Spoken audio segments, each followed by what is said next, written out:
سکتی ہوں۔ یہ تعلیمی مقاصد کے لیے ایک خلاصہ ہے، کتاب کا لفظ بلفظ ترجمہ نہیں۔ چونکہ یہ اے آئی سے تیار کردہ آڈیو ہے، آپ کو چھوٹی گرامر یا تلفظ کی غلطیاں نظر آ سکتی ہیں، اور بعض اوقات جنس تقریر کا مسئلہ بھی ہو سکتا ہے، یعنی مذکر الفاظ مؤنث شکل میں پڑھے جا سکتے ہیں۔ خوش آمدید۔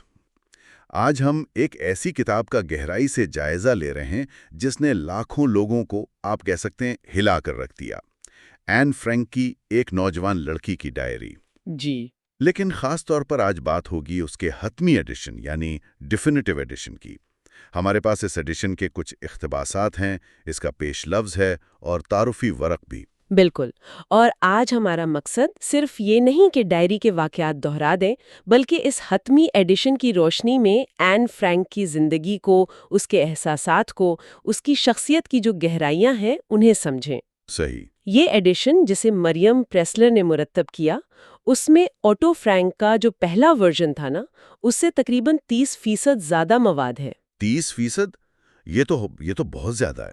تو ایسا کیا ہے اس اضافی مواد میں جو پہلے نہیں تھا، اور اس سے این کی جو تصویر بنتی ہے وہ کیسے بدلتی ہے؟ دیکھیں، یہ بہت اہم نکتہ ہے۔ یہ صرف زیادہ صفحات نہیں ہے، یہ اصل میں این کی شخصیت کی وہ پرتیں کھولتا ہے جنہیں شاید آٹو فرینک نے آپ کہہ لیں تحفظ کی نیت سے یا شاید اس وقت کے سماجی معیار کے لحاظ سے شامل نہیں کیا تھا۔ اچھا۔ جیسے کہ این کی اپنی جو ابھرتی ہوئی جنسیت تھی، اس پر اس کے خیالات، اس کا تجسس، پھر اپنی والدہ سے جو اس کے شدید اختلافات تھے ان پر کافی سخت تنقید۔ اینکس میں جو دوسرے لوگ تھے ان پر بڑے بے لاگ تبصرے ہیں، اس کا غصہ، اس کی کمزوریاں۔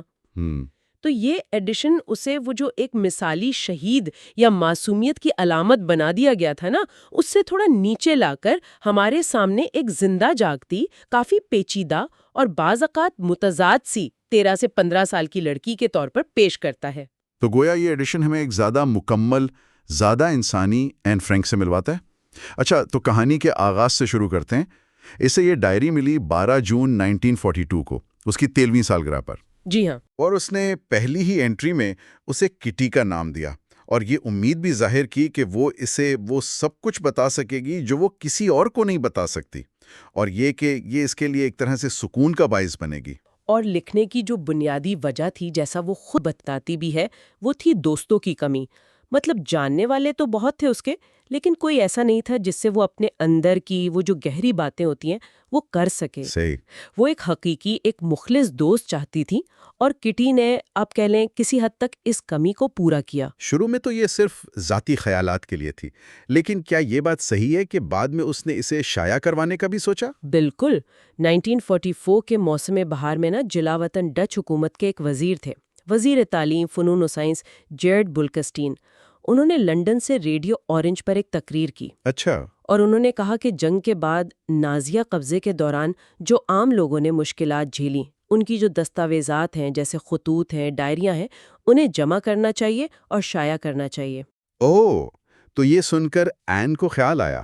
جی ہاں، یہ سن کر این بہت پرجوش ہوئی، اور اس نے فیصلہ کیا کہ جنگ کے بعد وہ سیکرٹ اینکس میں جو وقت گزارا ہے اس پر ایک کتاب شائع کرے گی، اور اس کی بنیاد یہی ڈائری ہوگی۔ اچھا۔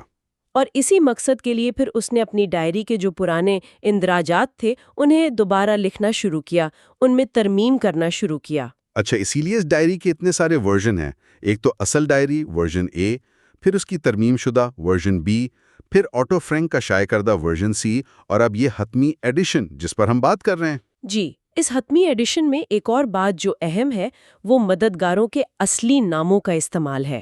درست کہا۔ آٹو فرینک نے جو شروع کے ایڈیشن تھے ان میں ان نیک لوگوں کی حفاظت کے لیے فرضی نام استعمال کیے تھے۔ ہاں، یہ تو سمجھ میں آتا ہے۔ بالکل، لیکن اس حتمی ایڈیشن میں میپ گیز، جان گیز، بیپ وسکوئل، مسٹر کلیمن، مسٹر کوگلر، ان جیسے جو بہادر مددگار تھے ان کے اصلی نام شامل کیے گئے ہیں۔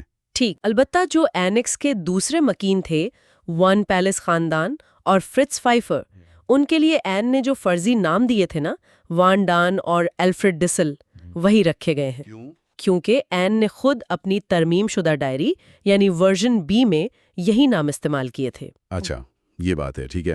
تو آئیے ذرا پیچھے چلتے ہیں۔ چھپنے سے پہلے این کی زندگی کیسی تھی؟